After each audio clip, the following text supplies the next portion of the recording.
ಅದು ಆ್ಯಕ್ಚುಲಿ ಹೇಳಬೇಕಂದ್ರೆ Covid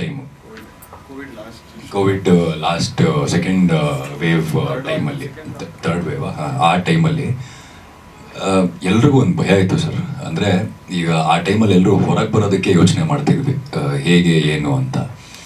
but ನಮಗೆ ಈ ಸೀಕ್ವೆನ್ಸ್ ಇತ್ತು, ನಾವೆಷ್ಟು ಮೆಂಟಲಿ ರೆಡಿ ಆಗಿದ್ವಿ ಅಂದರೆ ಎಲ್ಲರೂ ಮಾತಾಡಿಕೊಂಡು ನಾವಿಲ್ಲಿ ಹೋಗ್ತೀವಿ, ಶೂಟ್ ಮಾಡ್ತೀವಿ, ನಮಗೆ ಕೋವಿಡ್ ಬರುತ್ತೆ, ಸೊ ಬಂದ ಮೇಲೆ ಏನೇನೆಲ್ಲ ಮಾಡಬೇಕು ಅನ್ನೋದಕ್ಕೆ ನಾವು ರೆಡಿ ಆಗ್ಬಿಟ್ಟು ಶೂಟಿಂಗಿಗೆ ಹೋಗಿದ್ವಿ. ಅಂದರೆ ನಾನು ಸಪ್ರೇಟ್ ತಟ್ಟೆ ಇಡಿ ನಮ್ಮ ಮನೇಲಿ ಹೇಳ್ಬಿಟ್ಟು ಹೋಗಿದ್ದೆ, ನಾನು ಲಿಟ್ರಲಿ ಸಪ್ರೇಟಾಗಿ ನನಗೆಲ್ಲ ಸಪ್ರೇಟ್ ಇದು ಮಾಡಿಬಿಡಿ, ಸೊ ನನಗೆ ಬಂದಮೇಲೆ ಏನು ಬೇಕಾದರೂ ಇದಾಗ್ಬೋದು. ಯಾಕೆ ಕೇಳ್ಬೋದು, ಟೆರೆಸ್ ಮೇಲೆ ನನ್ನ ಟೆರೆಸ್ ಮೇಲೆ ಒಂದು ರೂಮ್ ಇದೆ ನನಗೆ, ಸೊ ಅಲ್ಲಿ ನಾನು ಬಂದು ಮಲಗ್ತೀನಿ ಅಂತ ಹೇಳಿ ಈ ಥರ ಪ್ರಿಪೇರ್ ಆಗಿ ಹೋಗಿತ್ತು.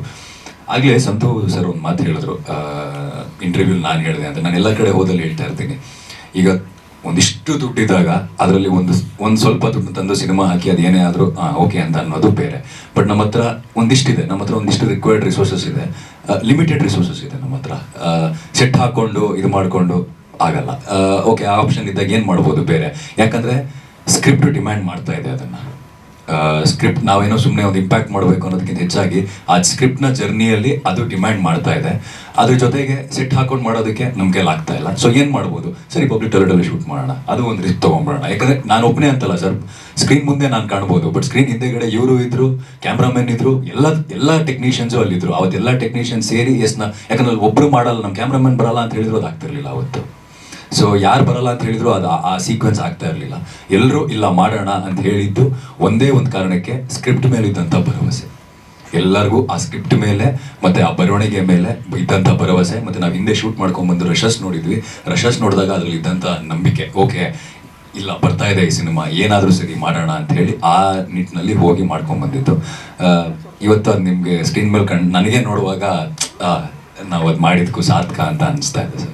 ಸುಮಾರು ಒಂದು 2 ವರ್ಷಗಳ ಕಾಲ ಶೂಟ್ ಮಾಡಿದ್ವಿ, ಸೊ 2.5 ವರ್ಷಗಳ ಕಾಲ ಶೂಟ್ ಮಾಡಿದ್ದೀವಿ. ಚೇಂಜ್ ಓವರ್ಗಳಿದ್ವು, ಅದೇ ಆಗಲೇ ಹೇಳಿದಾಗೆ ಭಾಳಷ್ಟು ಚೇಂಜ್ ಓವರ್ಗಳಿದ್ವು. ಒಂದು ಸಣ್ಣ ಹುಡುಗನ ಪಾತ್ರ ಮಾಡಬೇಕಿತ್ತು, ಅದಾದ ನಂತರ ಡಾರ್ಕ್ನೆಸ್ ಎಪಿಸೋಡ್ಗೆ ಗಡ್ಡ ಮತ್ತು ಕೂದಲು ಎಲ್ಲ ನಂದೇ ಗಡ್ಡ ಕೂದಲು, ಅದು ಅಂಟಿಸಿರೋದಲ್ಲ.